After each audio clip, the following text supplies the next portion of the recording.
наш путь лежит на море, да, Курское водохранилище морем называется.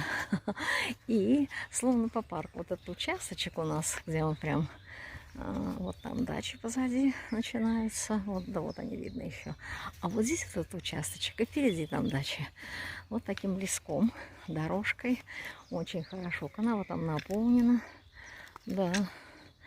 Моста так и нет, не соединили, по нему не пройдешь. Если бы соединить два бревна, может, и прошел бы у нас через канал. А так, а здесь сухо, посмотрите. И вот лес прямо тянется, он очень долго. Вот до самой другой дачи, другую захватывает.